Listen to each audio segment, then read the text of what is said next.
Hi,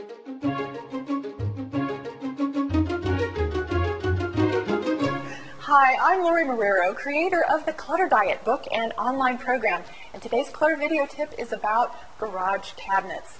There are lots of budget options out there for garage cabinetry nowadays, and I'm going to take you through some of the trade-offs and the features and show you what you might be looking at in this decision. The first thing you want to decide is open shelving versus closed door cabinetry. And for most people, closed-door cabinetry is a great option because the garage is a place typically where we store things that we don't use very often, and we don't spend a lot of time in here. But if you do have a workbench and you have things that you need to have a little bit more accessible to you, more readily available, you might want to have areas of your garage where you do have open shelving. But I think for most families, the garage is kind of the final frontier. So it's better if you have it behind a closed door where all that stuff you don't use very often, that you've pushed out of the house and you want to store away, you don't have to look at it. You can drive in, you can see this clean, streamlined look, and I think that makes people really happy. This is the option that we chose, a very inexpensive option, particle board with laminate veneer. So we were able to choose what color of laminate we wanted, and we chose the hardware that we have for the hinges. Also, we have fixed particle board shelving in here. Now, this is an area where you might want to upgrade. You could do adjustable shelving instead. We decided not to. It actually hasn't mattered for this particular project, but that's a place where we saved some money. Another place we saved money is in the back of the cabinetry.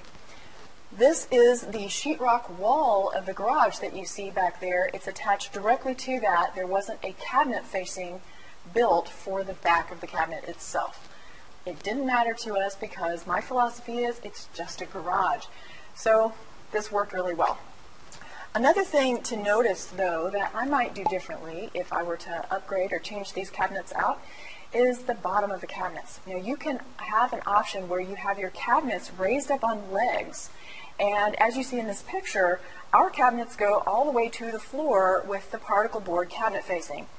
And if you are washing the car or you are hosing down the garage floor and cleaning it, you have to be very careful that the water doesn't creep up on the edge of that cabinet, get soaked in by the particle board, and warp your cabinet facing. So if I were to do it over again in this particular area of the garage, I would have opted for the elevated legs.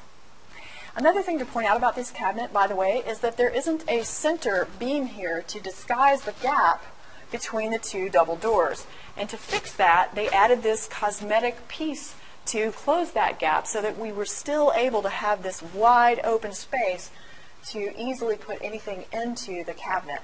So when you shut the door, you have this piece that you have to close first, and then the other door closes on top of it, and it has a nice clean look.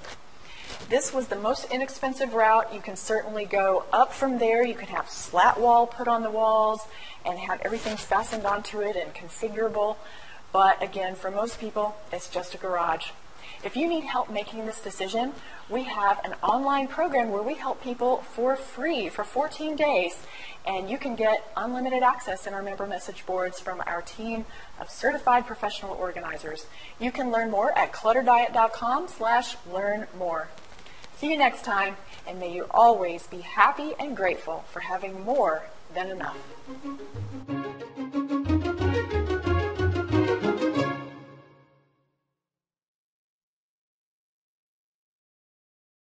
Hi, I'm Lorie Marrero, creator of the Clutter Diet Book and Airplane.